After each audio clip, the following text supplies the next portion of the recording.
শেরপুরের নকলায় মৃগী নদীতে তীব্র ভাঙন দেখা দিয়েছে। এতে হুমকির মুখে শত একর ফসলি জমি, শিক্ষা ও ধর্মীয় প্রতিষ্ঠান সহ শতাধিক বাড়িঘর। বিস্তারিত আরও জানাতে শেরপুরের নকলা থেকে যুক্ত হচ্ছেন জাহিদুল খান সৌরভ। সৌরভ, বর্তমানে ভাঙনের কি অবস্থা, স্থানীয়রা কি বলছেন?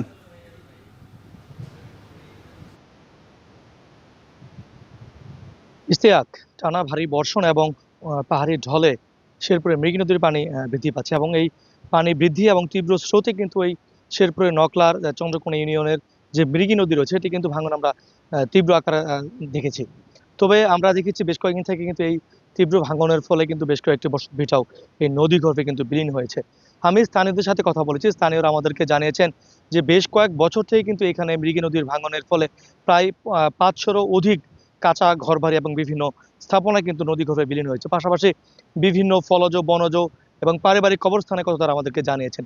তো স্থানীয়রা আমাদেরকে জানিয়েছেন যে বেশ কয়েক বছর থেকে মৃগী নদীর ভাঙন তীব্র হলেও এখন পর্যন্ত কিন্তু দৃশ্যমান কোনো সুফল তারা দেখেননি।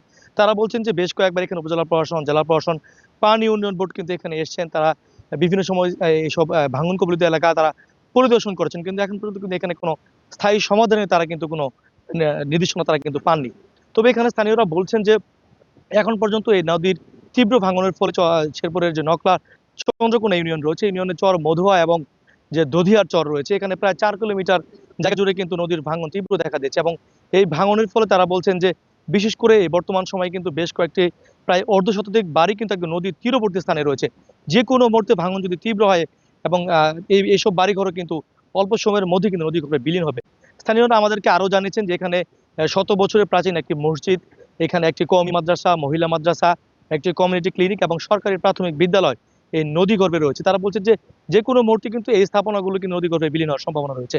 তবে ইতিমধ্যে আমরা জেনেছি যে জেলা প্রশাসন ফরিদ ইয়াসমিন এবং উপজেলা প্রশাসন যারা রয়েছে তাদেরকে নিয়ে কিন্তু এই যে নদী গর্ভের যে ভাঙন কবলিত এলাকা সেটি কিন্তু তিনি পরিদর্শন করেছেন এবং তিনি পানি উন্নয়ন বোর্ডকে অনুরোধ করেছেন দ্রুত সময়ের মধ্যে এই ভাঙন ঠেকানোর জন্য একটি প্রয়োজনীয় উদ্যোগ গ্রহণ করার জন্য।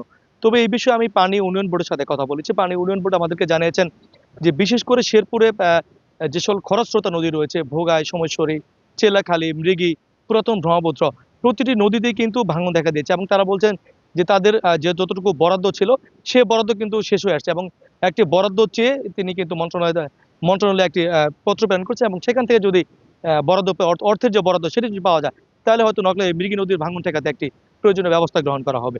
তো এই ছিল ইশতাক শেরপুর থেকে মৃগী নদীর ভাঙনের নকলা থেকে আমার কাছে সর্বশেষ তথ্য। শেরপুরের নকলায় মৃগী নদীর ভাঙন ও এর প্রভাব নিয়ে বিস্তারিত জানাচ্ছিলেন জাহিদুল খান সৌরভ।